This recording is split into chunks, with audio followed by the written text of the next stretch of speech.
Le bœuf muet par Chesterton. Ce livre est sans prétention, il souhaite uniquement donner un regard rapide sur un personnage de l'histoire qui mérite d'être bien connu. Il aura atteint son but s'il amenait des gens qui n'ont guère connu saint Thomas d'Aquin à s'informer à son sujet auprès des meilleurs livres. Cette approche a des implications. Premièrement, l'histoire s'adresse surtout à des gens qui ne sont pas de même religion que saint Thomas et qui peuvent s'intéresser à lui comme je pourrais moi-même m'intéresser à Confucius ou Mahomet. La nécessité de le présenter à des étrangers m'oblige conséquemment à le situer par contraste à des façons de penser étrangères. Si je présentais brièvement l'amiral Nelson à des étrangers, je devrais détailler de nombreux faits que nombre d'Anglais connaissent et omettre plusieurs détails que nombre d'Anglais aimeraient connaître. Mais il me serait difficile de faire une narration émouvante et vivante de Nelson en cachant le fait qu'il guerroya contre les Français.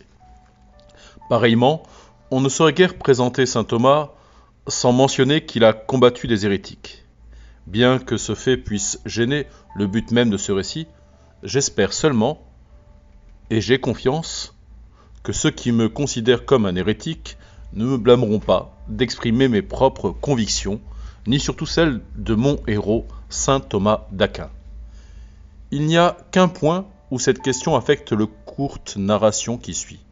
En effet, j'y exprime une fois ou l'autre ma conviction que le schisme protestant du XVIe siècle était en réalité une révolte retardée des pessimistes du XIIIe siècle. C'était un remous du vieux puritanisme augustinien contre la largesse aristotélicienne. Sans cette observation, je ne saurais situer le personnage historique dans l'histoire. Cependant, le tout n'est pas offert comme un paysage avec des figurants, mais plutôt comme un seul personnage sur ce fond de paysage. Deuxièmement, une pareille simplification ne me permet pas de dire beaucoup plus que ce que philosophe avait une philosophie. Je n'ai pu offrir que quelques échantillons de cette philosophie, et il ne sera impossible de traiter adéquatement de sa théologie. Une dame que je connais prit un livre des commentaires des textes choisis de saint Thomas et glana le sujet bellement annoncé comme la simplicité de Dieu.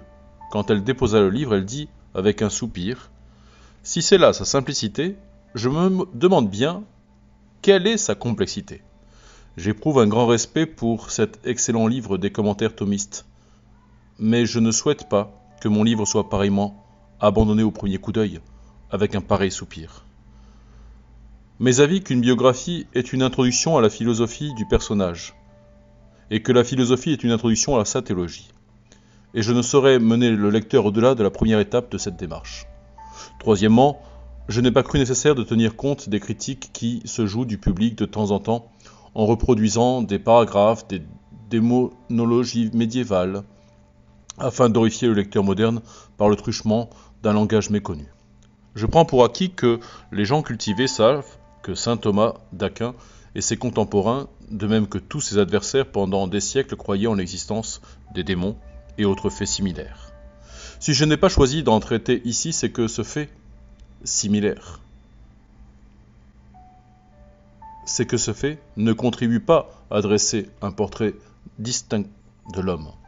En effet, les théologiens protestants et les théologiens catholiques étaient d'un commun accord sur de tels sujets durant les centaines d'années pendant lesquelles il existait une théologie. Et saint Thomas n'y tenait pas des positions remarquables, sinon par leur modération. Je n'ai pas évité ceci dans un but de cachotterie, mais seulement parce que ça n'apporte rien au personnage que je voulais révéler. Il y a déjà si peu de place pour sa vaste forme dans un cadre aussi exigu. Les deux frères. Qu'on me permette de répondre dès le départ à un commentaire inévitable en rapport au surnom de ce personnage réputé, le bœuf de Sicile, qui fonce là où les anges du docteur Angélique osent eux-mêmes à peine marcher. Il y a quelque temps, j'ai écrit un petit bouquin semblable à celui-ci au sujet de saint François d'Assise. Puis, quelque temps après, je ne sais ni où ni comment, comme dit la chanson, j'ai promis d'écrire un livre semblable au sujet de saint Thomas d'Aquin.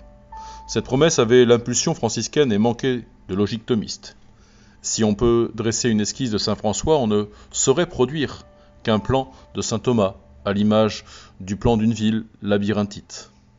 Pourtant, d'une certaine façon, il prendrait place tout autant dans un plus petit livre que dans un plus gros livre. Ce que nous connaissons de sa vie prendrait à peine quelques pages, car, contrairement à saint François, il n'a pas laissé derrière lui une pluie d'anecdotes personnelles et de légendes populaires. Par ailleurs, ce que nous connaissons, ou pourrions connaître, ou aurons possiblement la chance de connaître de son œuvre, remplirait plus de bibliothèques dans l'avenir que dans le passé. Saint François pouvait prendre la forme d'une silhouette, mais saint Thomas n'a de sens que dans le remplissage de la silhouette. La mode médiévale permet facilement de traduire le petit pauvre sous forme d'une miniature ou en enluminure à l'image de son diminutif, de son surnom, le poverello. Mais tenter de réduire la taille du bœuf muet de Sicile dépasse l'expérience de dévorer un bœuf entier au petit déjeuner. Nous avons pourtant l'espoir qu'il soit possible d'esquisser une telle biographie dans un monde où chacun s'estime capable de produire l'esquisse de l'histoire ou de n'importe quoi d'autre. Reconnaissons cependant que, dans notre cas, l'esquisse risque de faire craquer les coutures, car la bure qui contiendrait notre gigantesque frère Thomas n'est plus en magasin. J'ai déjà mentionné qu'une esquisse ne contient que des portraits, mais le contraste actuel est tellement frappant que, si nous avions l'occasion d'apercevoir la silhouette de deux personnages descendant une colline dans leur bure de frères dominicains, nous serions portés à rire. Nous aurions l'impression d'avoir au loin la silhouette de Don Quixote et de Sancho Panza, ou de Falstaff et de Maître Limins. Saint François, maigre comme un clou et plein d'énergie, telle la corde vibrante d'un arc, et ses mouvements ressemblaient à une flèche tirée par cet arc dans sa bure. Sa vie était une suite de bonds et de coups courant auprès d'un mendiant, courant nu dans les bois, embarquant en un coup de vent sur un navire étranger, se précipitant dans la tente du sultan, offrant de se jeter dans le feu. Il avait l'apparence d'une mince feuille d'automne, dansant éternellement dans le vent. En réalité, il était ce vent. Saint Thomas était non pas un bœuf, mais un taureau. Un homme immense, gras et taciturne, doux et magnanime, mais peu sociable. Timide même, en tenant compte de l'humilité qui accompagne la sainteté, et l'esprit absent, même en ne tenant pas compte de ces transes occasionnelles ou extases qu'il prenait soin de dissimuler, saint Thomas était tellement fougueux et même frétillant que les gens d'église devant lesquels il apparaissait tout à coup le prenaient pour un fou. Saint Thomas d'Aquin était tellement impassible que ses compagnons universitaires le prenaient pour un demeuré. Il était de ces étudiants qui préfèrent passer pour sots plutôt que de voir ses rêves perturbés par des sots plus actifs ou plus agités. Ce contraste extérieur permettrait presque toute la personnalité de notre frère. Paradoxalement, saint François était passionné de poésie, mais se méfiait des livres. Pour sa part, saint Thomas était remarquable par son amour des livres et par leur place dans sa vie. Il menait la vie du clerc ou du savant des comtes de Canterbury, qui eût préféré recevoir 100 livres d'Aristote et de philosophie plutôt que toute autre richesse au monde. Quand on demanda à saint Thomas de quoi il était le plus reconnaissant à Dieu, il répondit simplement « J'ai toujours compris que chaque page que j'ai lue ». Saint François avait une poésie lumineuse mais des écrits plutôt vagues. Saint Thomas consacra sa vie à l'analyse des systèmes complets de la pensée païenne, de la pensée chrétienne, et composa occasionnellement un hymne comme s'il offrait un congé. Ils abordèrent les mêmes problèmes sous des angles différents, avec simplicité et subtilité. Saint François estima qu'il lui suffisait d'ouvrir son cœur aux Mahométans pour les persuader de ne pas demeurer sous la coupe de Mahomet.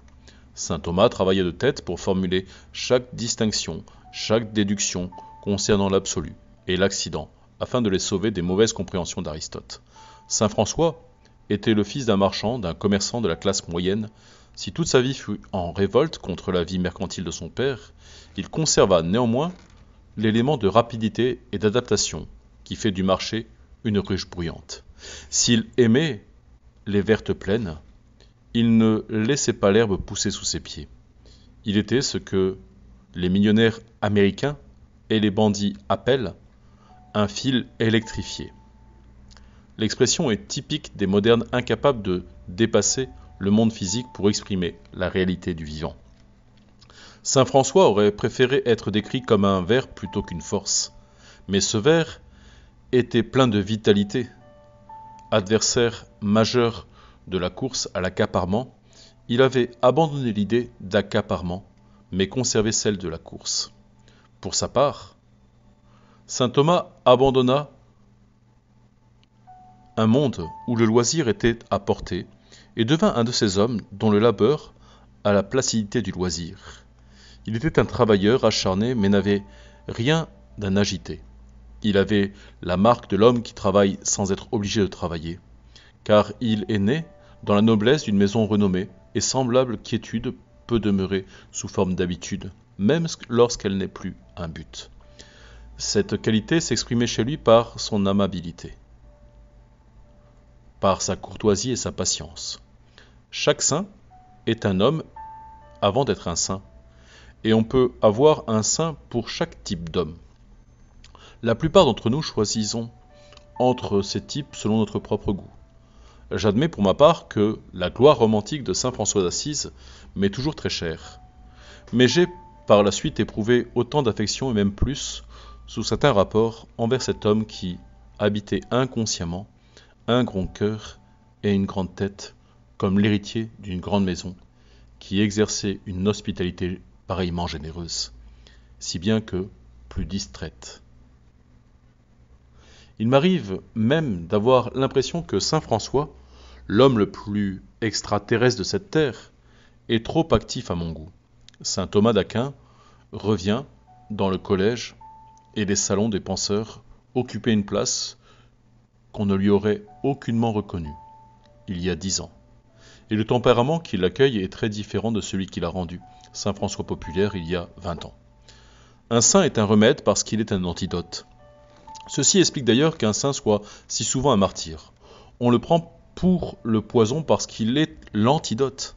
Il travaille généralement à ramener le monde sur la voie de la santé en exagérant ce que le monde néglige, ce qui n'est pas toujours la même chose d'époque en époque. Pourtant, chaque génération cherche instinctivement son saint. Il n'est pas ce que les gens veulent, mais ce dont les gens ont besoin. On peut se méprendre sur ces paroles adressées au premier saint. Vous êtes le sel de la terre. Un Kaiser en avait conclu, ces gros Allemands étaient le sel de la terre parce qu'ils étaient les plus bœufs de toute la terre et donc les meilleurs. Mais le sel assaisonne et conserve le bœuf parce qu'il diffère de celui-ci et non parce qu'il lui est semblable. Le Christ n'a pas dit à ses apôtres qu'ils étaient uniquement des gens de qualité ou des gens ou les seuls de qualité, mais qu'ils étaient des gens exceptionnels, des gens définitivement incongrus et incompatibles. Et la référence au sel de la terre est aussi aiguë et rusée et piquante que le goût du sel. C'est en tant que gens exceptionnels qu'ils ne devaient pas perdre leur qualité exceptionnelle. Si le cerf perd sa saveur, avec quoi salera-t-on ? C'est pourquoi est plus percutante qu'une lamentation devant le coup du meilleur bœuf. Si le monde devient trop mondain, il peut être semoncé par l'Église. Mais si l'Église devient trop mondaine, elle ne saurait être semoncée correctement par la mondanité du monde.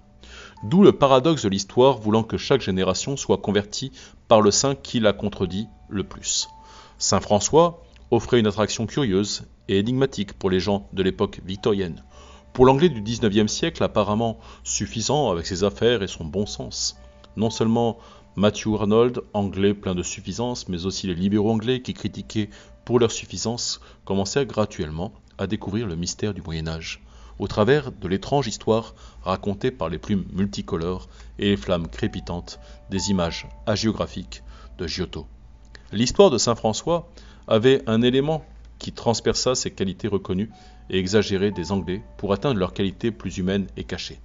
La douceur secrète du cœur, le vaporeux poésie de l'esprit, l'attachement aux paysages, aux animaux, saint François d'Assise fut l'unique catholique du Moyen-Âge apprécié en Angleterre, en raison de ses propres mérites. Cela tenait surtout au sentiment inconscient que le monde moderne avait négligé ces mêmes qualités. La classe moyenne anglaise adoptait comme image du missionnaire le type du monde qu'elle méprisait le plus, un mendiant italien.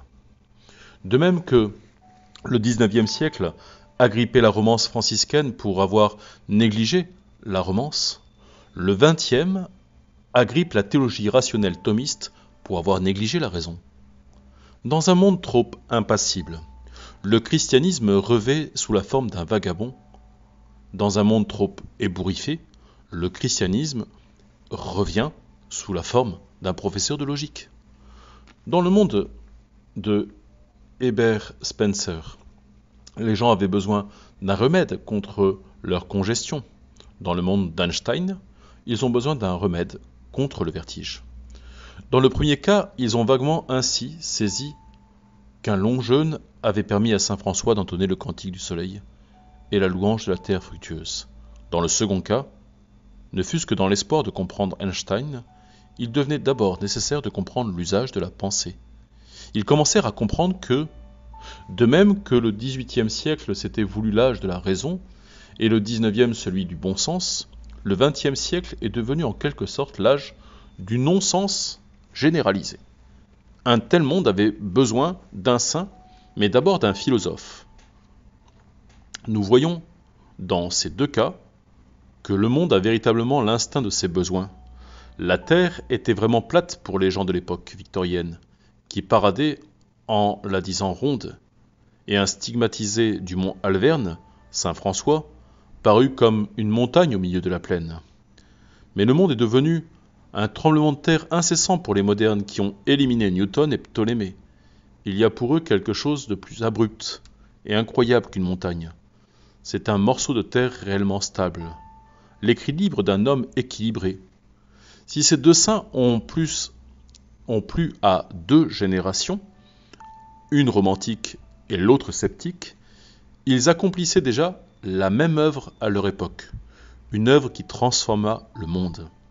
On peut soutenir que cette comparaison est vaine et même une mauvaise image, vu que ces hommes ne furent pas de la même génération, ni du même temps de l'histoire. S'il fallait présenter deux frères comme des jumeaux du ciel, il faudrait plutôt présenter saint François en compagnie de saint Dominique. La relation entre saint François et saint Thomas est au mieux celle d'un oncle et d'un neveu.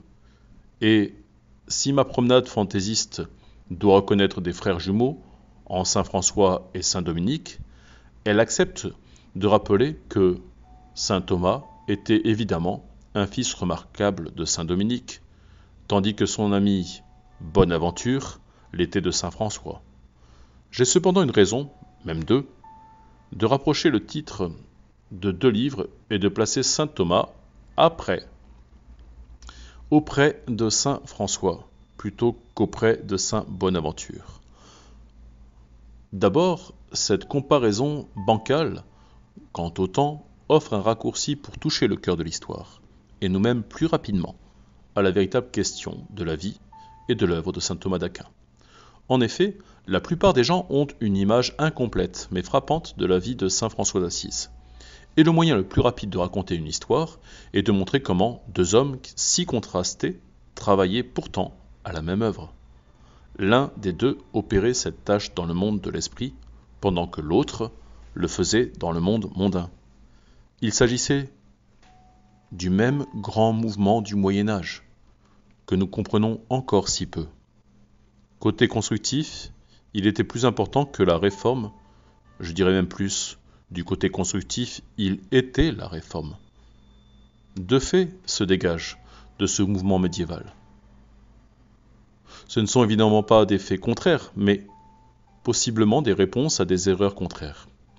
Premièrement, malgré tout ce qu'on peut dire concernant les superstitions, le bas Moyen-Âge et la stérilité de la scolastique, on s'est en réalité retrouvé devant un mouvement d'ouverture à une lumière et une liberté sans cesse croissante.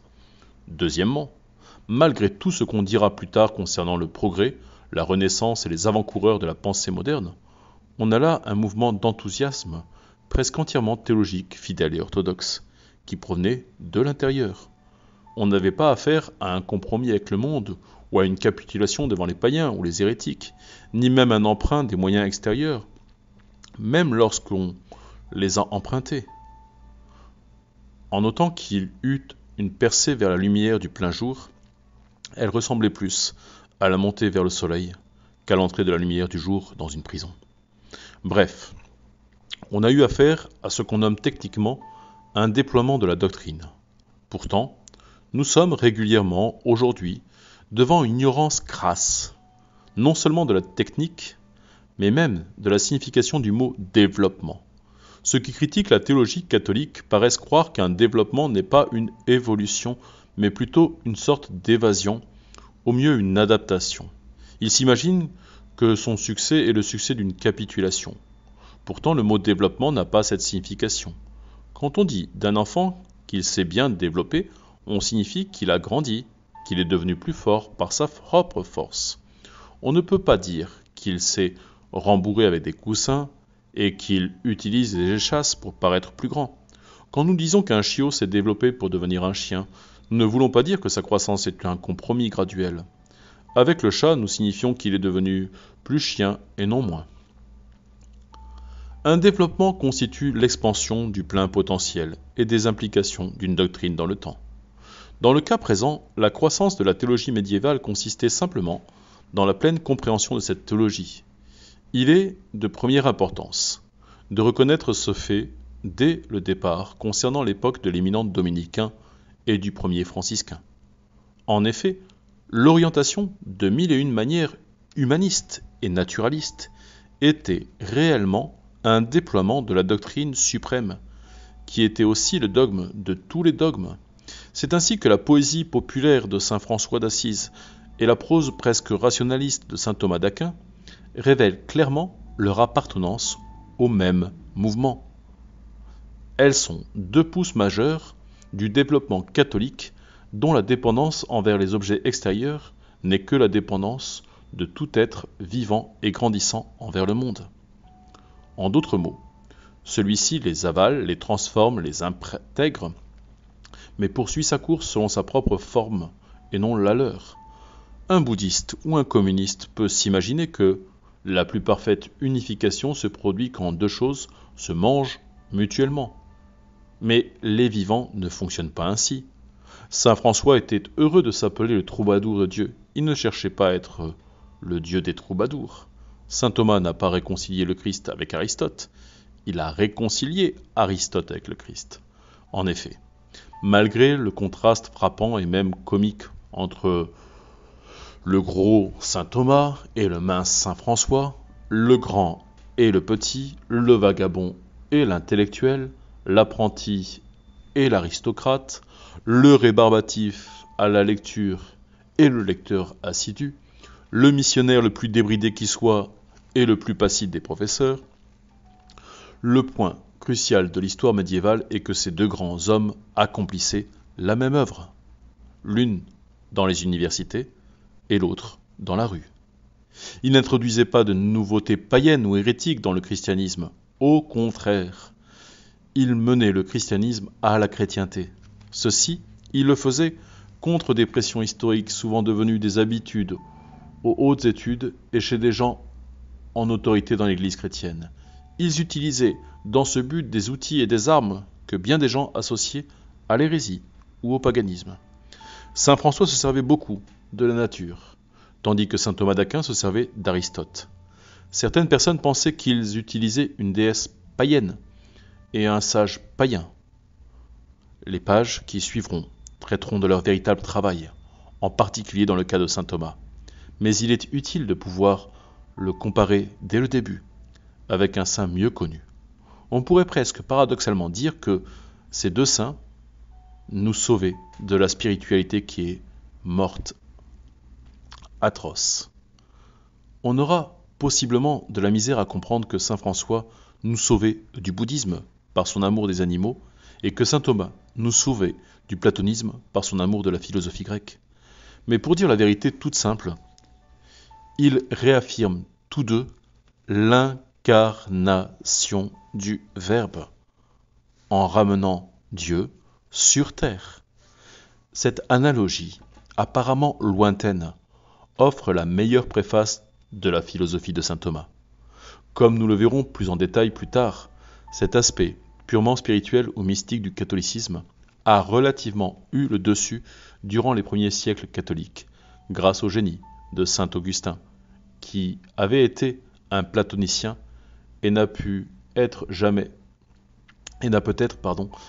cessé de l'être, grâce au transcendantalisme du pseudo-aréopagite, grâce au courant oriental de la fin de l'Empire et grâce à l'ambiance passablement asiatique de la royauté presque pontificale de Byzance. Toutes ces influences comprimaient ce qu'on aurait présentement tendance à nommer l'élément occidental, bien qu'on ait droit de l'appeler l'élément chrétien. En effet, son sens commun se ramène simplement au verbe « fait chair », à la parole incarnée, au logos qui prend notre humanité. Contentons-nous pour l'instant de noter que les théologiens s'étaient en quelque sorte ossifiés avec un orgueil à caractère platonicien, dans la possession de vérités intangibles et intraduisibles, donnant l'impression qu'aucune partie de leur sagesse n'avait racine dans le monde de la réalité. Or, la première action, mais non la dernière de l'Aquinate, fut de dire à ces transcendantalistes purs quelque chose comme ceci. Loin de moi l'idée qu'un pauvre frère puisse nier la présence des éblouissants diamants contenus dans votre tête, sculptés en forme mathématique parfaite, en rayonnant une pure lumière céleste.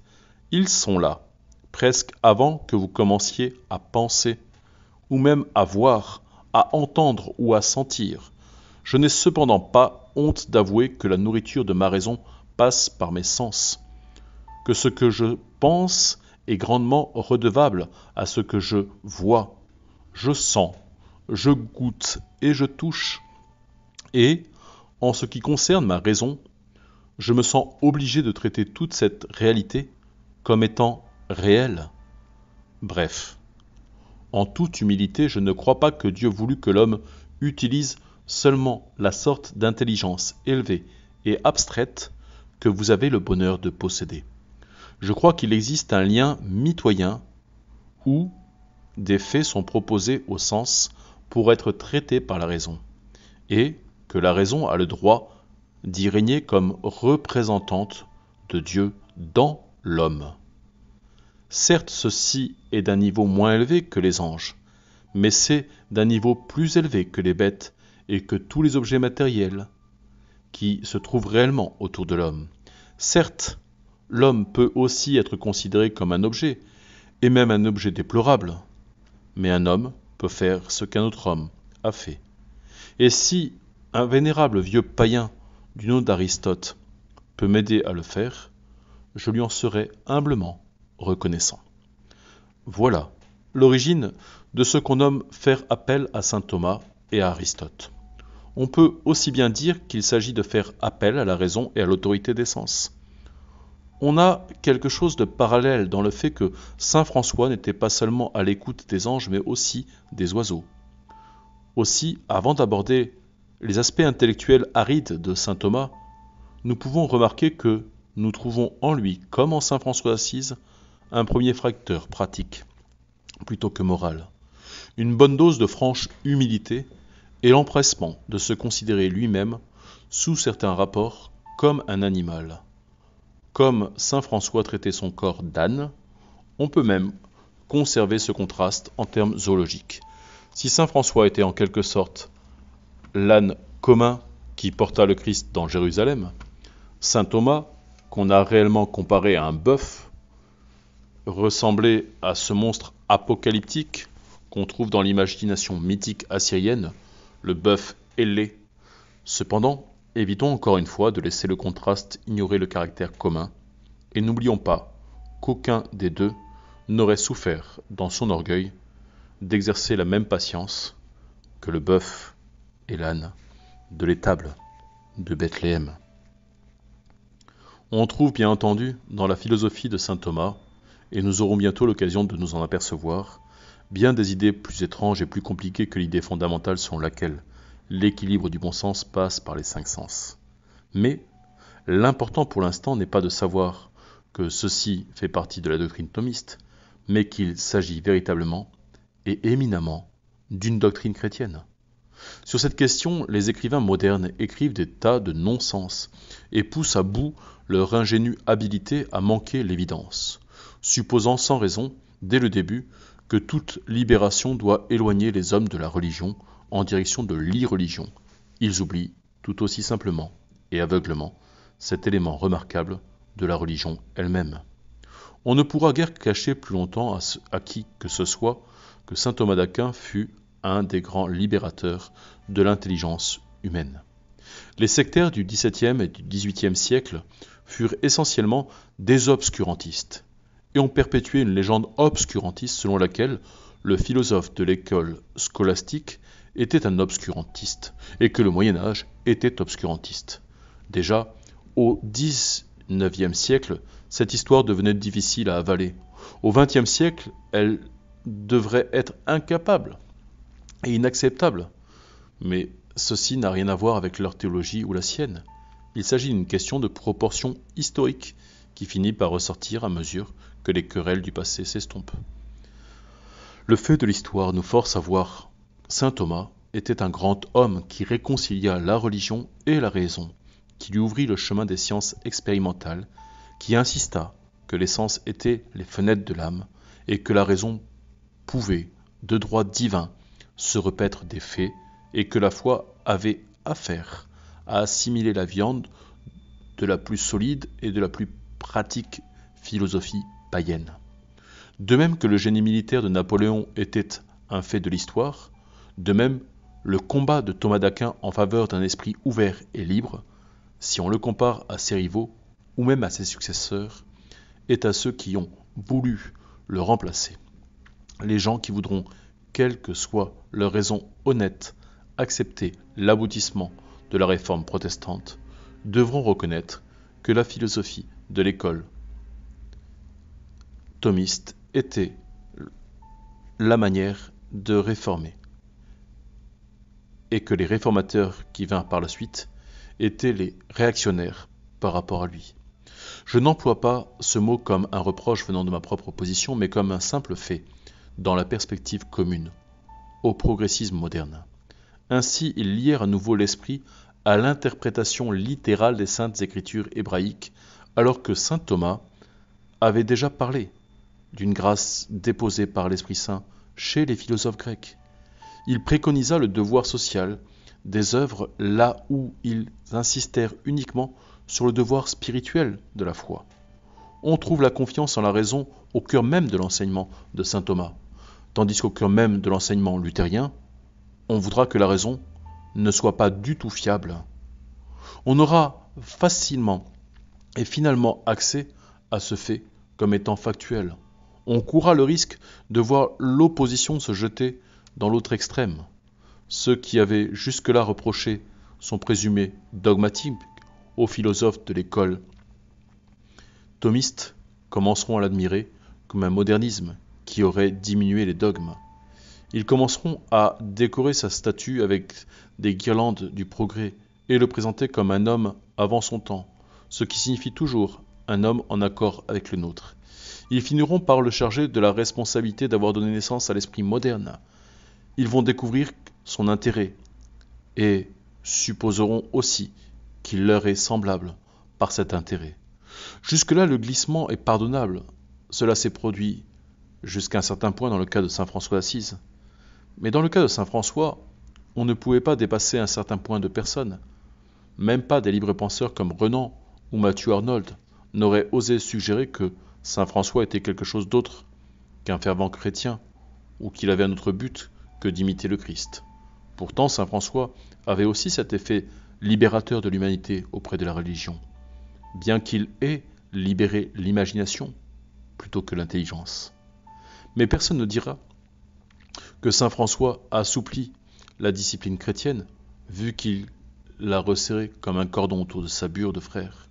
Nul ne prétendrait qu'il ouvre les portes à la science sceptique ou qu'il introduit un humanisme païen dans le christianisme, ou qu'il anticipait alors la Renaissance, ou faisait un compromis avec les rationalistes. Aucun biographe ne soutient que saint François, lorsqu'il ouvrait l'Évangile au hasard et lut les grands textes sur la pauvreté, avait en réalité ouvert l'Énéide et mis en pratique le sort Virgiliana, par respect des écrits et du savoir païen. Aucun historien ne prétend que saint François écrivit le cantique du soleil en imitant un hymne homérique à Apollon, ou qu'il aimait les oiseaux parce qu'il avait étudié attentivement le savoir-faire des augures romains. Bref, la plupart des gens, chrétiens comme païens, s'entendent généralement sur le fait que l'état d'esprit franciscain est d'abord et avant tout un état d'esprit chrétien, qui s'est développé innocemment, ou si vous préférez, aveuglement, dans le cadre de la religion chrétienne. Personne ne dirait que saint François trouva son inspiration d'abord auprès d'Ovide. Ce serait tout aussi faux de prétendre que saint Thomas d'Aquin a initialement trouvé son inspiration auprès d'Aristote. Toute sa vie, en particulier sa jeunesse, son choix de carrière, indiquent qu'il était essentiellement un homme fervent et qu'il était possédé d'un amour passionné pour le culte catholique bien avant d'avoir à en prendre la défense. Reste un autre point fort qui unit saint Thomas et saint François. On oublie curieusement que ces deux saints, quand ils sanctifiaient les sens et les objets les plus simples de la nature, étaient des imitateurs d'un maître qui n'était pas Aristote, encore moins Ovide. Quand saint François marchait humblement parmi les bêtes, ou quand saint Thomas menait le débat courtois avec les païens, les gens qui ratent ceci, ratent la religion, fût-elle une superstition.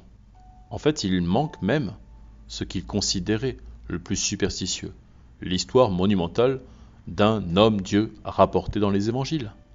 Certains manquent cela même dans le cas de saint François, malgré son appel, sans scolarité et sans embâge aux évangiles, ils diront que la disposition de saint François avait de s'instruire auprès des fleurs et des oiseaux, préfigurer la venue de la Renaissance païenne. Pourtant, il saute aux yeux que cette disposition renvoie au Nouveau Testament. Et si elle offre une orientation futuriste, c'est vers le réalisme aristotélicien de la Somme de saint Thomas. Il s'imagine vaguement qu'une personne qui humanise la divinité est en train de paganiser la divinité, sans s'apercevoir qu'il s'agit en fait du dogme le plus puissant, le plus frappant, le plus incroyable de la profession de foi.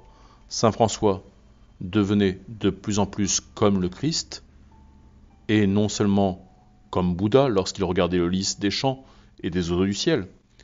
Et saint Thomas devenait d'autant plus chrétien, non seulement un aristotélicien, quand il insistait que Dieu est l'image de Dieu, s'était rencontré au moyen de la matière du monde matériel.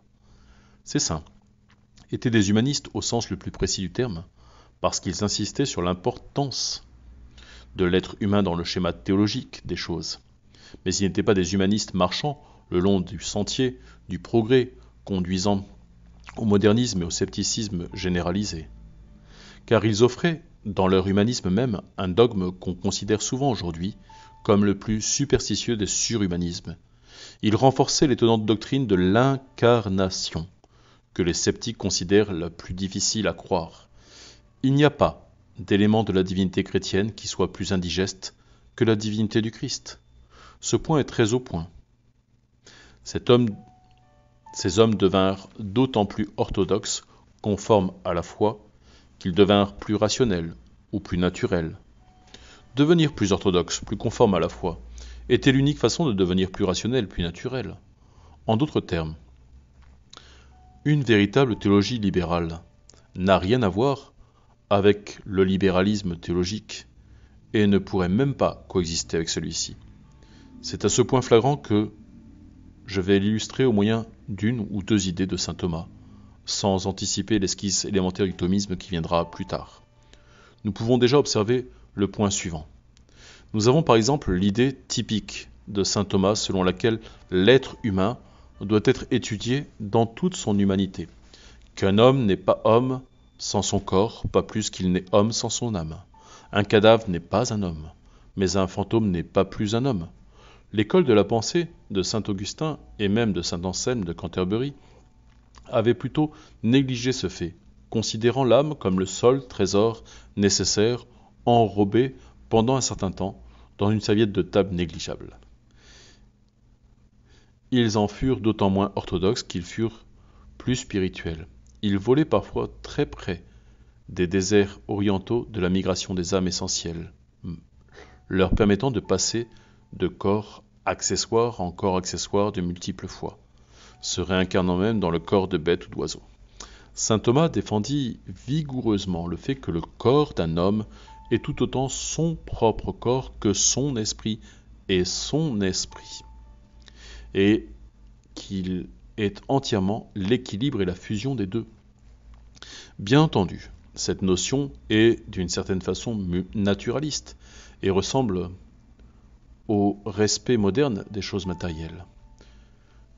Nous avons une louange du corps qui pourrait être entonnée par Walt Whitman ou justifiée par D.H. Lawrence, ce qu'on pourrait appeler un humanisme ou qui pourrait même être réclamé par le modernisme. Ce même matérialise totalement opposé au modernisme. En effet, cette considération du corps est intrinsèquement liée à ce que la perspective moderne estime la plus monstrueuse, le plus matériel et conséquemment le plus miraculeux des miracles. Elle est particulièrement liée au dogme le plus étonnant et inacceptable pour le moderniste, la résurrection du corps. Aussi, son argumentation en faveur de la révélation est très rationaliste, tout en étant par ailleurs véritablement démocratique et populaire. Son argumentation en faveur de la révélation n'est pas du tout une argumentation contraire à la raison. Au contraire, il semble vouloir admettre que cette vérité pourrait être atteinte par une démarche rationnelle, si seulement elle était suffisamment rationnelle et aussi suffisamment élaborée. En fait, il y a dans son tempérament un élément optimiste, faute de trouver une meilleure expression, qui le poussait en quelque sorte à exagérer combien les gens sont prêts à entendre raison. Dans ces controverses, il supposait toujours que les gens écoutaient la raison. En d'autres mots, il croit réellement que les gens peuvent être convaincus par une argumentation, lorsqu'ils vont au bout de celle-ci. Cependant, son bon sens lui faisait reconnaître que l'argumentation n'a pas la fin. Au moyen d'un combat intellectuel vigoureux, mené dans l'amitié pendant une quarantaine d'années, je peux finalement convaincre un homme que faire sortir de l'esprit de la matière n'a pas de sens. Mais bien avant de l'avoir convaincu à l'approche de sa mort, 1000 autres matérialistes seront nés, et personne peut tout expliquer à tout le monde. Saint Thomas soutient que les âmes de tous les gens ordinaires, ces francs travailleurs dans le monde, sont aussi importantes que les âmes des penseurs et des chercheurs de vérité. Et il se demande comment toutes ces personnes pourraient avoir le temps de passer à travers tous les raisonnements nécessaires pour ramasser la vérité. Dans ce passage, saint Thomas manifeste un grand respect pour la recherche scientifique et une grande compassion pour l'homme moyen. Son argumentation en faveur de la révélation n'est pas contre la raison. Elle demeure cependant une argumentation en faveur de la révélation. Il arrive à la conclusion que la plupart des hommes naissent et doivent recevoir la plus haute vérité morale de façon miraculeuse, sinon ils ne la recevraient pas. Ces arguments sont rationnels et naturels, mais sa propre déduction le conduit au surnaturel. Et comme pour la plupart de ces argumentations, il n'est pas facile de trouver une autre déduction que la sienne. Arrivé là, tout devient aussi simple que saint François lui-même l'eût souhaité. Le message du ciel, l'histoire venue d'en haut, le conte de fées qui est réellement vrai. C'est encore plus clair lorsqu'on aborde des difficultés comme le libre arbitre, la volonté libre. Si saint Thomas a une position particulière parmi d'autres, c'est bien celle qu'on peut appeler les souverainetés ou autonomies subordonnées. Il était un ardent défenseur, si on ose dire, de la souveraineté association. Il comprenait constamment l'indépendance des choses, et il défendait cela. Il insistait pour que chaque chose ait sa propre souveraineté sur son propre terrain. Il en serait de même pour la raison et pour les sens. Je suis fille de la maison de mon père, mais maîtresse de la mienne. Aussi mettait-il de l'emphase sur la dignité humaine qui est si facilement ravalée par des généralisations purement théistes concernant Dieu. Personne ne pourrait l'accuser de vouloir diviser l'homme de Dieu, mais il voulait distinguer l'homme de Dieu. Le libéralisme humaniste contemporain apprécie beaucoup d'éléments de ce puissant sens de la dignité et de la liberté humaine, mais nous ne devons pas oublier qu'il découlait dans cette volonté libre de la responsabilité morale de l'homme que tant de libéraux modernes nient. Le ciel et l'enfer et le drame mystérieux de l'âme dépendent de cette liberté sublime et périlleuse. On a affaire à une distinction et non une division. Mais l'homme lui-même peut se diviser de Dieu, ce qui, sous un certain rapport, constitue la plus forte distinction qui soit. Il en va de même avec la vieille question plus métaphysique de l'un, avec un U majuscule, et du multiple, qu'il faudra reprendre plus tard et que nous reverrons trop superficiellement. Les êtres sont-ils tellement différents qu'ils ne puissent être classifiés ou tellement unis qu'ils ne sauraient être distingués? Sans prétendre répondre maintenant à de telles questions, nous pouvons en quelque sorte dire que saint Thomas insiste fortement que la variété existe réellement tout autant que l'unité. Sur ce point, et d'autres similaires, il s'écarte souvent des grands philosophes grecs qui l'utilisent parfois comme modèle, et il s'éloigne définitivement des grands philosophes orientaux qui sont en quelque sorte ses rivaux. Et il soutient avec certitude que la différence entre la craie et le fromage, ou le porc et le pélican, n'est pas une illusion, ou un éblouissement venu d'une seule lumière, qui aveugle notre esprit, mais qu'elle est sensiblement ce que nous ressentons. C'est le simple bon sens, le bon sens que les porcs sont des porcs, un bon sens aristotélicien, terre à terre, un bon sens humain et même paysan, un bon sens païen. Mais les extrémités du ciel et de la terre se rencontrent à nouveau ici.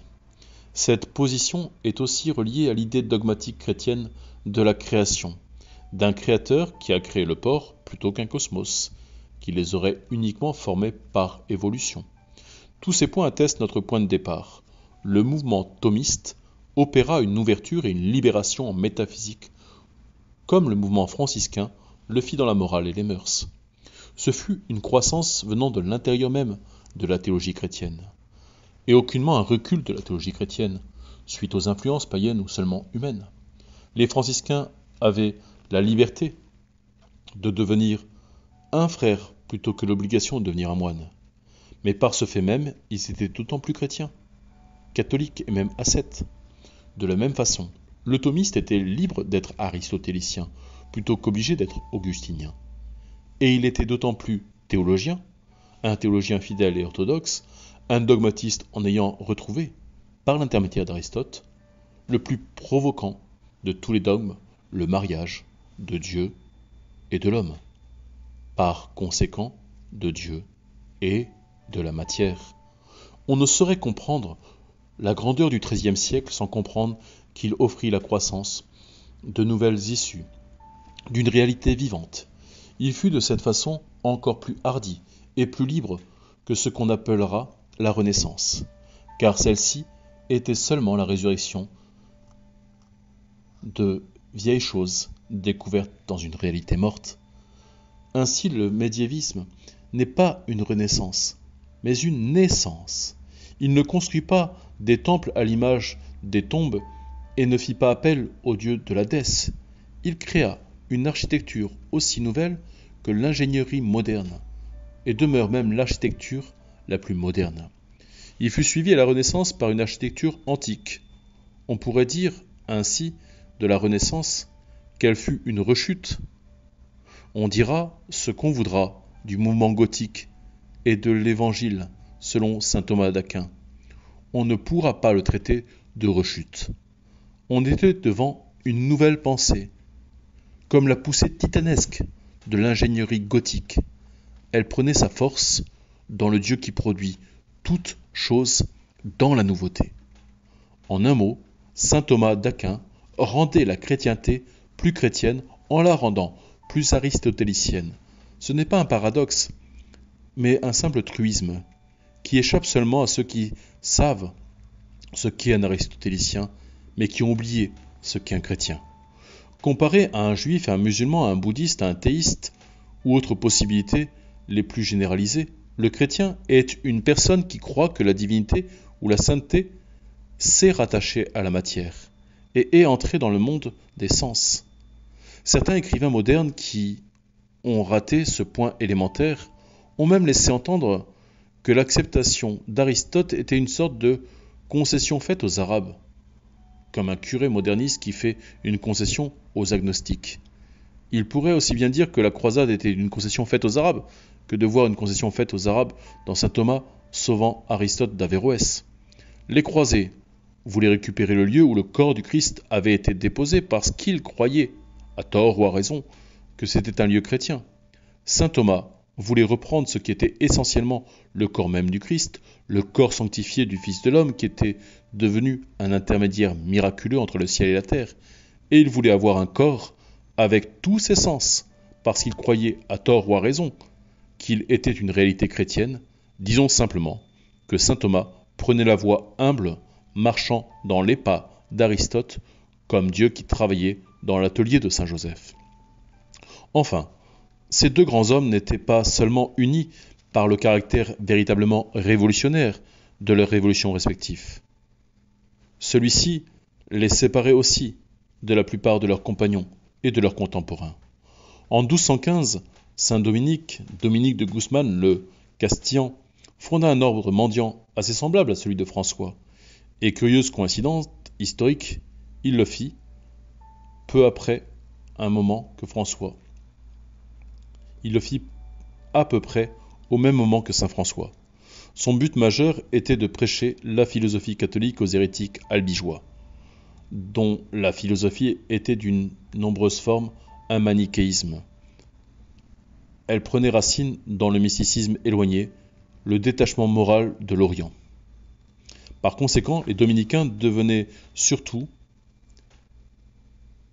des êtres qui devaient être philosophes de la fraternité, là où les franciscains seraient surtout une fraternité de poètes. Pour cette raison et d'autres, saint Dominique et ses disciples sont peu connus et compris dans l'Angleterre moderne.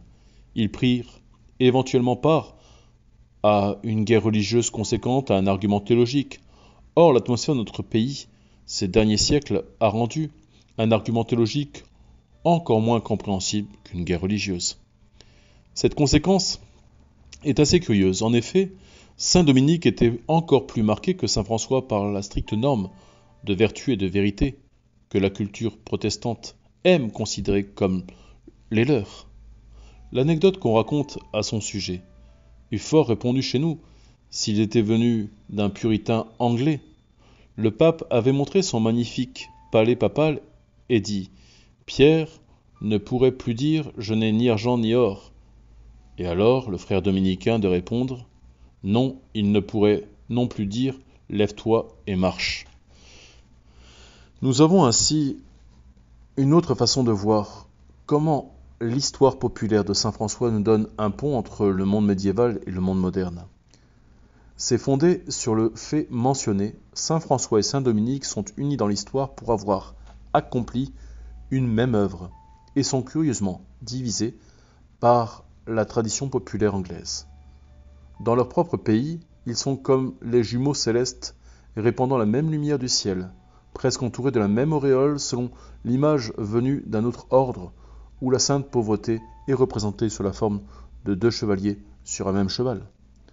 Dans nos propres légendes, ils sont à peu près autant unis que sont saint Georges et son dragon. On imagine toujours Dominique comme inquisiteur invoquant la torture pendant que saint François a l'apparence d'un humanitaire qui déplore l'invention des sorcières. Nous établissons facilement un lien fleuri et lumineux entre le nom de François et celui du poète Francis Thompson, mais nous aurions de la difficulté à appeler celui-ci Dominique Tonson. Et sommes surpris qu'un homme plein de compassion populaire, de tendresse pratique envers les pauvres puisse s'appeler Dominique Plater. Cela nous donne la même impression que Torquemada Thompson. Cette contradiction entre des alliés domestiques transformés en antagonistes à l'étranger doit révéler quelque chose de faux. Tout autre cas nous sauterait aux yeux. Imaginons les libéraux anglais et les partisans du libre-échange découvrant une région éloignée de Chine, où Cobden est décrit comme monstre cruel et Bright comme un saint immaculé. Ils penseraient sans doute qu'il y a une erreur là-dedans. Imaginons des évangéliques américains qui apprendraient qu'en France, en Italie ou dans l'une ou l'autre civilisation impénétrable du mont Moody ou Sankey, on croit que Moody est un ange et que Sankey est un diable. Ils soupçonneraient une confusion. Une distinction accidentelle de l'histoire a dû se produire dans quelque temps ultérieur. Ce parallèle n'est pas aussi fantastique qu'il put paraître. En effet, Cobden et Bright ont réellement été traités de tortionnaires d'enfants, lorsque la colère a éclaté dans leur présumée dureté de cœur lors des amendements contre les maux des lois de l'usine. Certains aussi considéraient infernal le serment de Moody et Sankey au sujet de l'enfer. Ceci relève du jugement personnel, et les deux hommes partageaient généralement le même jugement. Mais il doit y avoir une bourde en quelque part pour qu'une même opinion les sépare à ce point. Il y a pareille bourde dans le cas de la légende qu'on raconte au sujet de saint Dominique.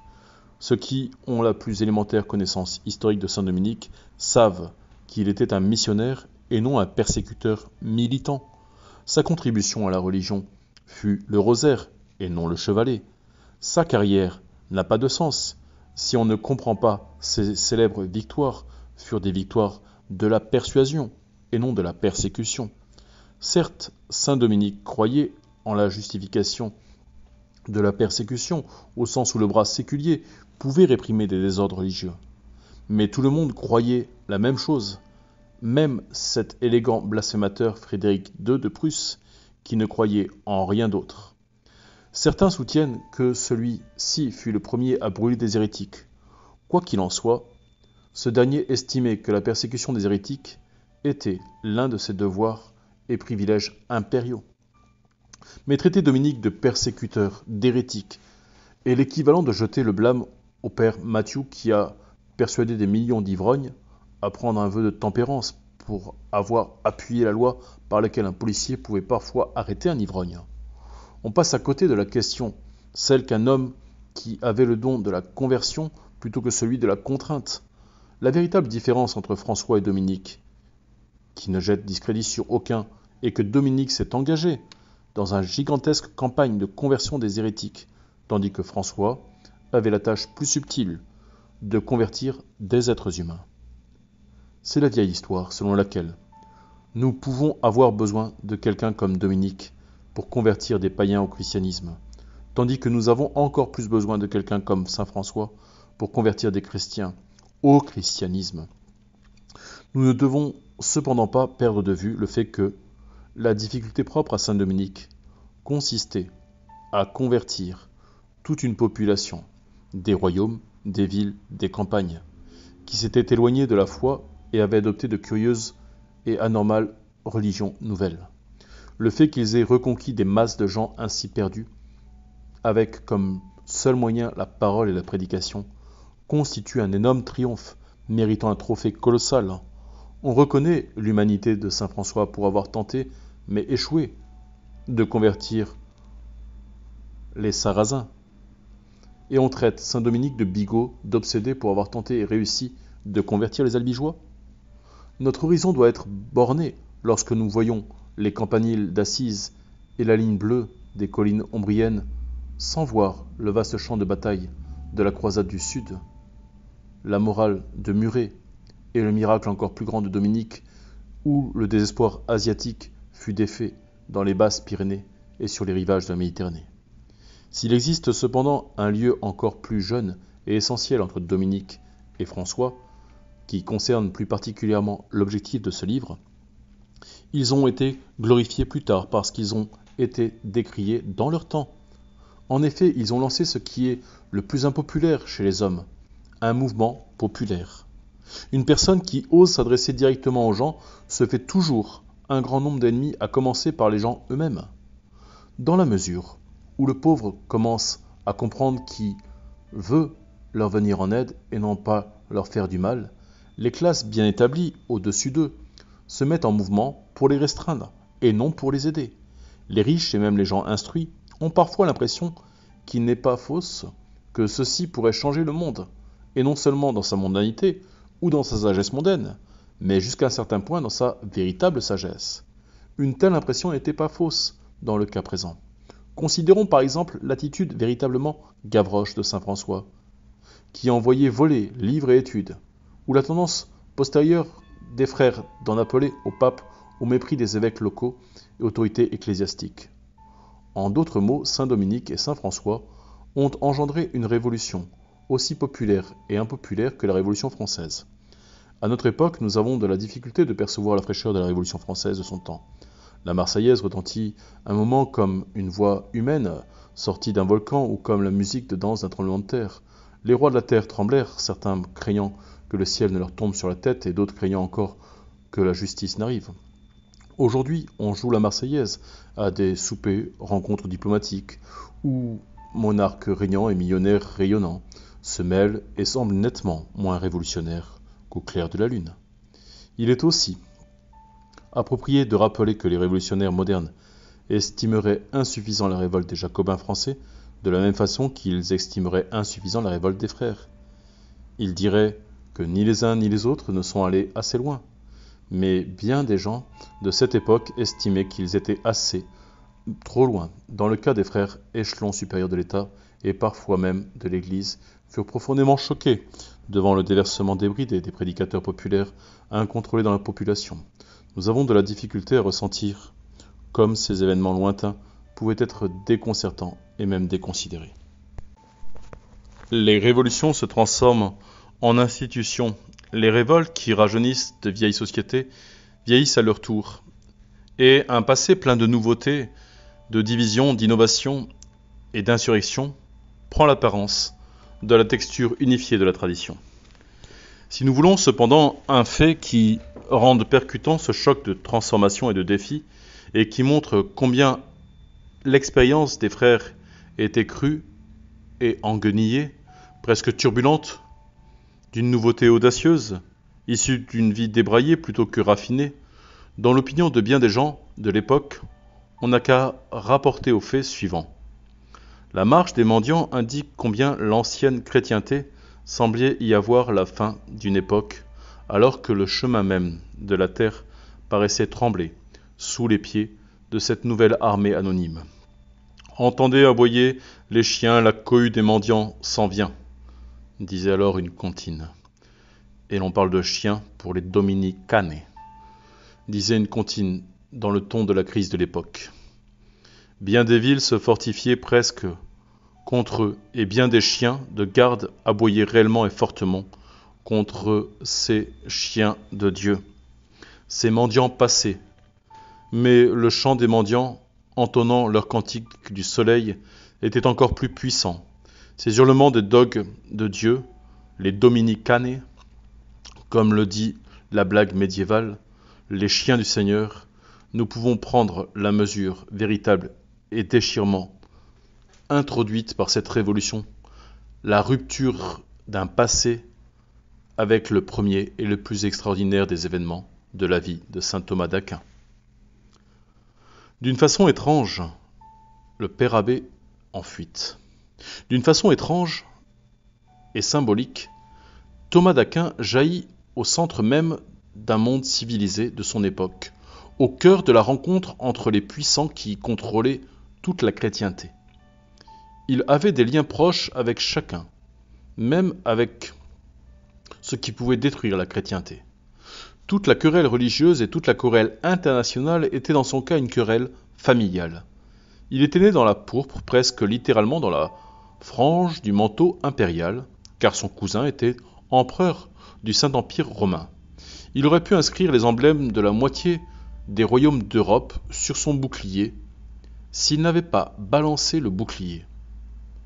Il était italien, français, allemand et totalement européen. Et son blason portait tout cela. D'un côté, il était l'héritier de la force des Normands qui avaient fait des incursions et des razzias dans tous les coins d'Europe, aux confins du monde. Une de ces expéditions les avait menés à la suite du duc Guillaume a traversé les neiges aveuglantes du Grand Nord jusqu'à Chester. Une autre sur les traces des Grecs et des Carthaginois atteignit les portes de Syracuse, en Sicile. Un autre lien de sang le liait au grand empereur du Rhin et du Danube, qui prétendait porter la couronne de Charlemagne. Barberousse, qui dort sous le flot rapide, était son grand-oncle, et Frédéric II, dit la merveille du monde, était son cousin au 2e degré. Il était cependant encore plus attaché par d'innombrables liens à la vie intime, à la vivacité locale, aux petites nations entourées de murs et aux petits lieux saints d'Italie. Physiquement, parent de l'empereur, il était encore plus parent spirituellement du pape. Il avait le sens de Rome et comprenait comment Rome menait encore le monde. Il n'allait pas penser que les empereurs allemands de son époque pouvaient, pas plus que les empereurs grecs d'une autre époque, être réellement romains à l'encontre de Rome. Il ajouta à l'ensemble cosmopolite dont il avait hérité bien des acquisitions personnelles qui facilitèrent sa compréhension des peuples et lui donnèrent une sorte de caractère d'ambassadeur et d'interprète. Il voyagea beaucoup, il n'était pas seulement connu à Paris, dans l'université, mais en Allemagne, dans les universités allemandes. Mais il a certainement dû visiter l'Angleterre, on conçoit qu'il se doit être rendu à Oxford et à Londres. Et on raconte que nous suivons probablement sa trace et celle de ses compagnons dominicains quand nous allons à la gare de chemin de fer près de la rivière qu'on nomme les moines noirs. Cette vérité s'applique autant au voyage de son esprit que de son corps. Il étudia la littérature des adversaires du christianisme avec beaucoup plus de soin et d'impartialité qu'il n'était habituel à l'époque. Il chercha réellement à comprendre l'aristotélisme arabe des musulmans, et il rédigea un profond traité, plein d'humanité, concernant la façon de traiter les juifs. Il cherchait toujours à tout comprendre de l'intérieur, et fut particulièrement choyé d'être né à l'intérieur du régime étatique et de la haute politique de son temps. On peut observer son jugement, à leur égard, par le prochain état de son histoire. Saint Thomas était l'image de l'homme international, selon le titre d'un livre moderne. Mais on doit se rappeler qu'il vivait à une époque internationale, dans un monde qui était plus international que toutes les préoccupations de tous les livres modernes, et de l'homme moderne. Si j'ai bon souvenir, le candidat moderne pour le poste de l'homme international était Cobden, un homme presque anormalement national. S'il a toujours été un homme de sa nation, c'est parce qu'il a toujours été un homme normal. C'est dire normal au XIXe siècle. Le XIIIe siècle était différent. À cette époque, un homme doté d'influence internationale du genre de Cobden pouvait aussi presque posséder une nationalité internationale. Les noms des nations, des villes, des lieux n'exprimaient pas la présente division profonde qui caractérise le monde moderne. L'étudiant Thomas d'Aquin reçut le nom de bœuf de Sicile, bien que son lieu de naissance ait été près de Naples. Mais cela n'empêchait pas la ville de Paris de le considérer tellement et assurément parisien pour avoir été la gloire de la Sorbonne, qu'elle offrit de recevoir sa sépulture. Considérons un contraste encore plus frappant avec notre époque. Voyez ce qu'on entend par professeur allemand et rendez-vous compte que le plus grand des professeurs allemands d'alors, Albert le Grand, fut lui-même une des gloires de l'université de Paris et que Thomas d'Aquin prit son parti à Paris. Imaginerait-on un professeur allemand moderne de la première moitié du XXe siècle acquérant une réputation internationale pour avoir été populaire à Paris ? S'il y avait une guerre dans la chrétienté, il s'agissait de guerre internationale au sens où nous pouvons parler de paix internationale. Il n'y avait pas de guerre entre deux nations, mais guerre entre deux internationalismes, deux États mondiaux, l'Église catholique et le Saint-Empire romain. La crise politique de la chrétienté eut des effets sur la vie de l'Aquinate. D'abord, par un brusque désastre, puis de plusieurs façons indirectes. Le premier élément de cette crise était la croisade. Le deuxième, les pessimistes albigeois que saint Dominique avait vaincus par la pensée et que Simon de Beaufort avait vaincu par les armes. L'expérience douteuse de l'Inquisition qui provint de ces conflits est bien autre chose. Mais ce fut, de façon générale, l'époque du grand duel entre les papes et l'empereur. Ces empereurs allemands, qui se disaient saint empereurs romains, les Hohenstaufen. L'empereur qui affecta particulièrement cette partie de la vie de Thomas d'Aquin était plus italien qu'allemand. L'éblouissant Frédéric II, qu'on nommait la merveille du monde, notant en passant que le latin était la langue la plus vivante de l'époque et que nous souffrons parfois de redécouvrir la traduction. En effet, je crois avoir lu en quelque endroit que l'expression latine était encore plus puissante que merveille du monde. Son appellation médiévale était stupor mundi, qu'on pourrait mieux rendre par la stupéfaction du monde. Plus tard, nous rencontrerons une pareille difficulté dans le langage philosophique, dans le fait de traduire ans par être ou étant. Pour l'instant, contentons-nous de remarquer que Frédéric a réellement stupéfait le monde. Sa façon d'attaquer la religion était frappante et éblouissante, comme l'illustre la secousse subie par saint Thomas d'Aquin au tout début de sa biographie. On peut ainsi dire de Frédéric qu'il était stupéfiant dans le sens que son état a parfois transformé certains de ses admirateurs contemporains en gens stupides. En effet, Frédéric II est la première personnalité d'ailleurs tempétueuse et menaçante à marquer la vie naissante et l'enfance de son cousin, dans un monde incendiaire, rempli de rudes combats. Arrêtons-nous d'abord sur ce personnage, d'abord parce que sa réputation romantique, encore véhiculée par certains historiens modernes, cache particulièrement la véritable toile de fond de son époque. Ensuite, parce que cette tradition met directement en cause le statut même de saint Thomas d'Aquin. La perspective du XIXe siècle, encore étrangement considérée par bien des modernes comme une perspective moderne concernant un type comme Frédéric II, se résume bien par l'expression d'un victorien typique, Macaulay.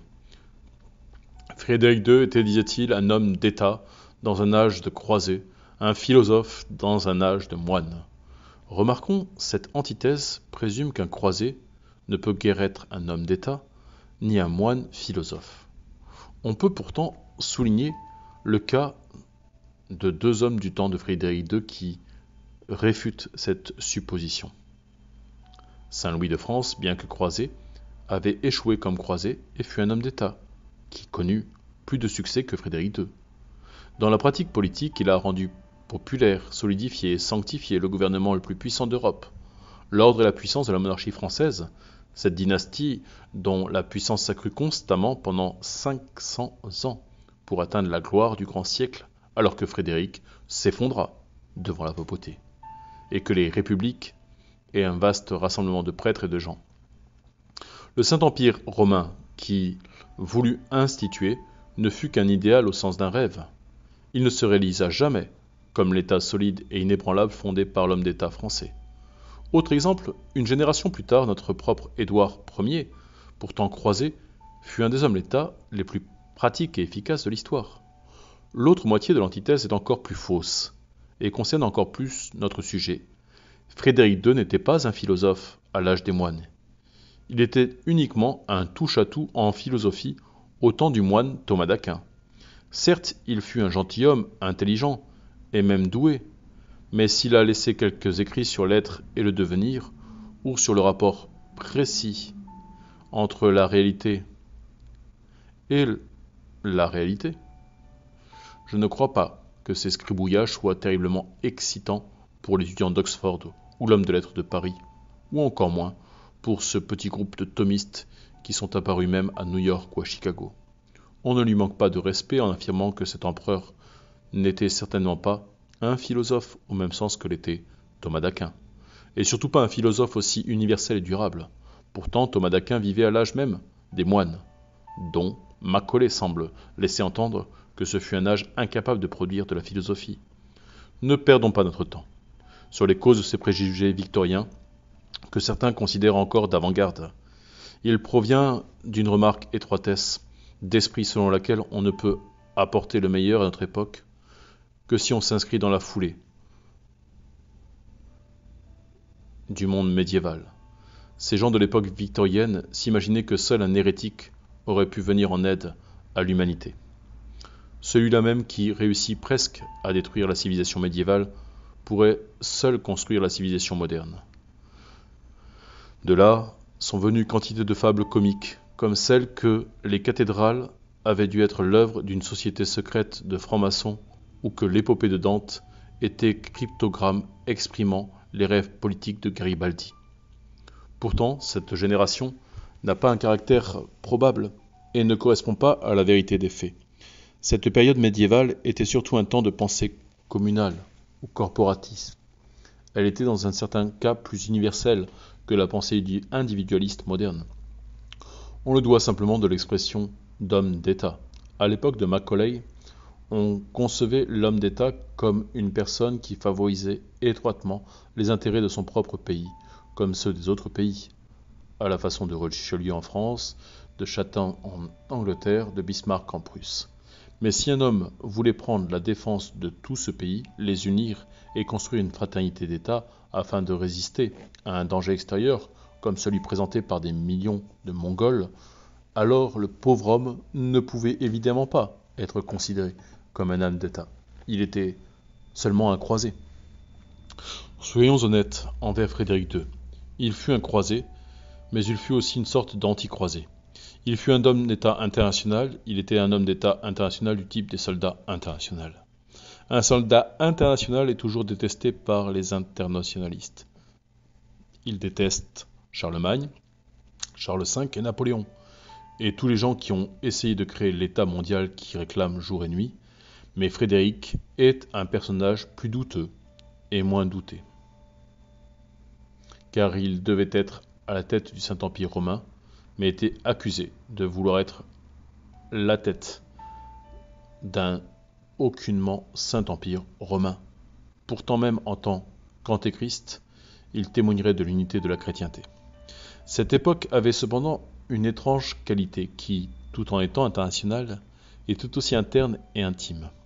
La guerre, dans son sens moderne, n'est possible que parce que les hommes s'entendent plutôt que d'être en désaccord. Grâce aux coercitions propres au monde moderne, telles l'instruction obligatoire et la conscription, on produit d'immenses zones pacifiques qui peuvent s'étendre sur la terre et s'entendre sur la guerre. À l'époque médiévale, les gens s'entendaient, par conséquent, ils étaient capables de préparer la guerre, de sorte que la paix pouvait éclater spontanément n'importe où. La paix était interrompue par des conflits et les conflits par des pardons. L'individualité cheminait dans un dédale. Les extrémités spirituelles étaient ensemble dans l'enceinte fortifiée d'une petite ville. Et nous voyons l'âme gigantesque de Dante divisée, comme une flamme fourchue entre l'amour et la haine de sa propre cité. La complexité de la personne de l'époque est notable particulièrement dans l'incident que nous devons maintenant esquisser. Si on veut savoir combien l'action d'alors était plus individuelle et imprévisible, on n'a qu'à considérer certaines péripéties de l'histoire de la grande famille féodale d'Aquin, dont le château est près de Naples. Nous pourrons remarquer 5 ou 6 péripéties dans les brèves anecdotes que nous allons rapporter. Landolphe d'Aquin, important combattant féodal, typique de l'époque, suivait à cheval, bardé de fer, la bannière impériale et attaqua un monastère parce que l'empereur considérait ce monastère comme une place forte de son ennemi, le pape. Nous verrons plus tard, le même seigneur féodal envoyait son propre fils pour devenir moine au même monastère qu'il avait attaqué, à la suggestion probable du même pape. Encore plus tard, un de ses fils fit cavalier seul et se rebellait contre l'empereur. Se rangea du côté des armées du pape. Capturé par l'empereur, il fut promptement exécuté. J'aimerais en savoir plus long sur ce frère de saint Thomas d'Aquin qui risqua sa vie et la perdit au service de la cause papale qui était en fin de compte la cause du peuple. S'il n'était pas un saint, il avait certainement des qualités de martyr. Cependant, 2 autres frères apparemment actifs et ardents au service de l'empereur avaient tué le 3e frère et enlevé un autre frère parce qu'il n'approuvait pas ses sympathies envers les religieux. Voilà un échantillon de l'embrouillamini d'une famille médiévale de renom, les d'Aquin. On n'avait pas affaire à une guerre entre des nations, mais à une vaste querelle de famille. Ne nous occupons pas de la situation de l'empereur Frédéric, typique de son époque, avec sa culture, sa violence, son intérêt pour la philosophie et sa querelle avec la religion, dans l'unique but de tracer un tableau d'époque. En ce qui nous concerne, il est le premier personnage qui entre en scène parce que, de ses gestes typiques, provoqua une première action, ou plutôt une inaction obstinée dans l'aventure personnelle de Thomas d'Aquin en ce monde. Cette histoire illustre aussi l'embrouille remarquable d'une famille comme celle du comte d'Aquin, à la fois proche de l'Église et adversaire de l'Église. En effet, Frédéric II, dans le cours de ses notables manœuvres militaires et politiques, allant de la condamnation d'hérétiques au bûcher à une alliance avec les Sarrasins, avait exécuté une plongée d'aigle prédateur. L'aigle impérial était notamment prédateur, sur un immense et puissant monastère. L'abbaye bénédictine du Mont Cassin, il l'avait prise d'assaut et il l'avait pillée. À quelques kilomètres du Mont Cassin, on aperçoit un grand rocher, escarpé, ou une falaise droite. Son sommet est surmonté par un château fort, nommé la Roche Sèche. C'était l'ère où les aiglons de la branche aquinate de la famille impériale étaient élevés dans l'art de voler. Aquin se rapporte à aigle.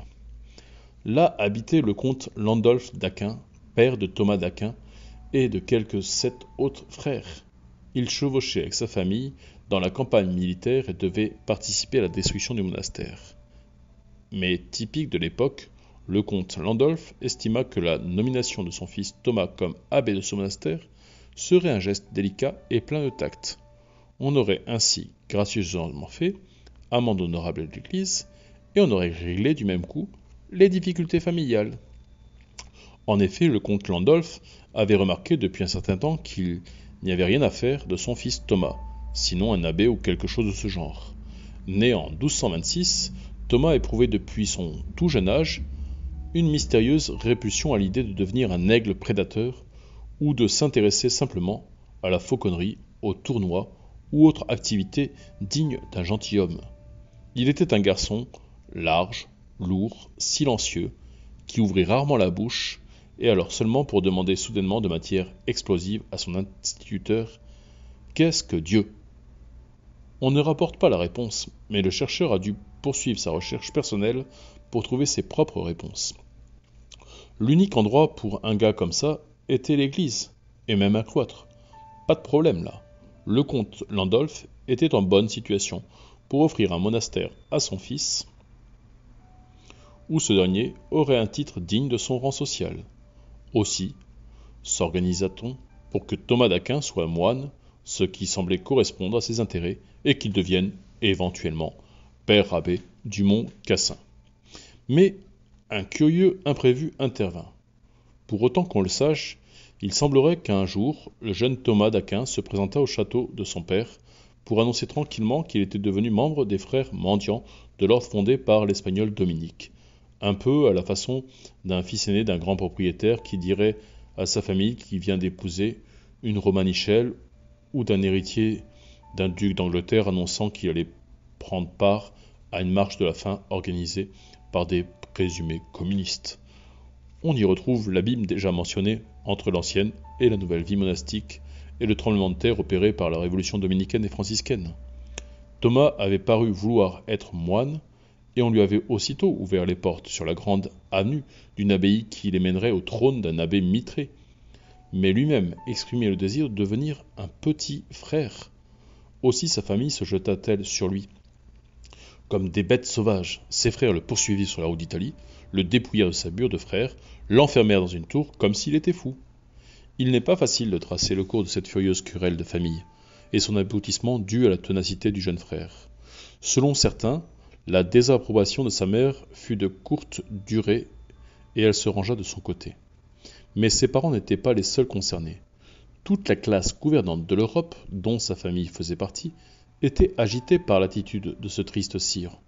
On demanda même au pape d'intervenir avec tact dans l'affaire et on alla jusqu'à suggérer que Thomas puisse porter la bure dominicaine tout en étant abbé d'une abbaye bénédictine. Certains pourraient y voir un sage compromis, mais les trois esprits médiévals de Thomas d'Aquin n'y trouvaient pas son compte. Il fit vertement comprendre qu'il voulait devenir un dominicain de l'ordre des dominicains et non pas participer à un bal costumé. Aussi, la suggestion diplomatique sembla s'être dissipée. Thomas d'Aquin voulait être un petit frère. Le fait renverser ses contemporains. Il semble étrange même pour nous. En effet, ce désir littéralement et strictement contenu par cette formule fut l'action pratique à laquelle sa volonté s'agrippa définitivement jusqu'à sa mort. Il ne deviendrait pas un abbé. Il ne serait pas un moine d'une grande abbaye. Il ne serait même pas un père prieur ou un gouvernant dans sa propre fraternité. Il ne serait pas un frère éminent ou important. Il serait un simple frère. C'était comme si Napoléon avait insisté pour demeurer un simple soldat toute sa vie. Ce gentilhomme universitaire cultivé, lourd et silencieux ne serait pas satisfait tant qu'il ne pourrait être établi et confirmé comme un mendiant par une proclamation autorisée et une déclaration officielle.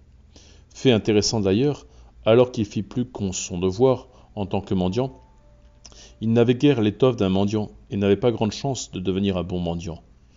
Il n'y avait rien de vagabond en lui, il n'était pas né avec un don de ménestrel itinérant comme saint François, ni avec le caractère propre à un missionnaire itinérant comme saint Dominique. Il insista pourtant pour entrer sous un commandement militaire et pour mener une telle activité sous le commandement d'autrui, si l'on l'exigeait de lui. On peut le comparer à un certain aristocrate magnanime qui s'enrôlerait dans les armées révolutionnaires, ou à ces grands poètes ou savants qui furent volontaires comme simples soldats durant la Grande Guerre, la Première Guerre mondiale. Il avait découvert dans le courage et la consistance de saint Dominique et de François un point qui touchait son sens profond de la justice. Aussi, tout en demeurant une personne tout à fait raisonnable et même diplomate, il ne céderait devant aucun obstacle à la réalisation de sa grande décision de jeunesse, et rien ne le détournerait plus de sa gigantesque ambition d'occuper la plus modeste place. Le premier effet de sa décision, comme nous l'avons vu, était palpitant et même saisissant. Le général des Dominicains, sous les ordres duquel Thomas s'était enrôlé, était probablement bien informé des manœuvres diplomatiques pour le récupérer et des difficultés pratiques de le résister. Sa manœuvre consista à faire sortir son jeune disciple d'Italie, en lui demandant d'accompagner quelque autre frère à Paris.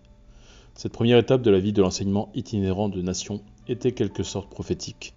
En effet, Paris allait devenir, d'une certaine façon, le but de son itinéraire spirituel, vu qu'il allait y livrer à la fois sa grande défense des frères et son grand combat contre les adversaires d'Aristote. Mais ce premier voyage à Paris allait être rapidement interrompu. Les frères avaient atteint un tournant du chemin près d'une fontaine au bord de la route, quand ils furent rattrapés par une troupe de cavaliers déchaînés, qui se saisirent de Thomas comme de brigands, mais qui n'étaient autres que des frères inutilement agités de Thomas. Thomas avait un bon nombre de frères, et il se peut que 2 d'entre eux seulement aient participé à ce rapt. Lui-même était le 7e garçon de la famille. Et les partisans de la limitation des naissances doivent gémir que papa et maman Aquin aient inutilement ajouté ce philosophe à la noble lignée d'Ahury qui l'enlevèrent de force. L'affaire était étrange. Il y a quelque chose de piquant et de pittoresque à l'idée d'enlever un moine mendiant qui était en quelque sorte un père abbé en fuite. Quel enchevêtrement à la fois cosmique et tragique des motifs et le but de ce trio de frères de sang. On y trouve une sorte de défi chrétien qui se met en lumière le contraste entre l'illusion de l'importance des choses qui marquent les hommes dits pratiques et la ténacité encore plus pratique des hommes dits théoriques. Ainsi, ces 3 étranges frères avançaient qu'à un quart sur le tragique chemin, attachés entre eux comme criminels et policiers. Le criminel était pourtant ce qui faisait l'arrestation. Dans le décor de l'histoire, il donne l'effet d'une sinistre relation fraternelle comme celle de Caïn et d'Abel. En effet, cette étrange avanie qui frappait la noble famille d'Aquin manifeste symboliquement un mystère époustouflant du Moyen-Âge, son habileté à réunir des oppositions contrastantes, comme la noirceur et la lumière. 2 de ces hommes, bien que le prince du monde, les plus raffinés de l'époque, étaient possédés par une sauvage fierté du sang et du blason, qu'on aurait plutôt imaginé dans une tribu dansant autour d'un totem.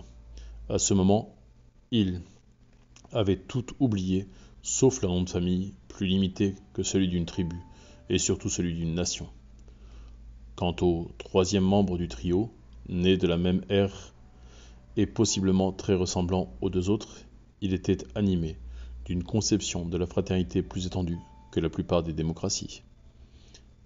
Car elle n'était pas nationale, mais internationale, d'une foi dans une miséricorde et modestie plus profonde que la sociabilité du monde moderne, et d'un radical serment de pauvreté qu'on estimerait de nos jours comme une exagération extravagante de la révolte contre la plutocratie et l'orgueil des classes.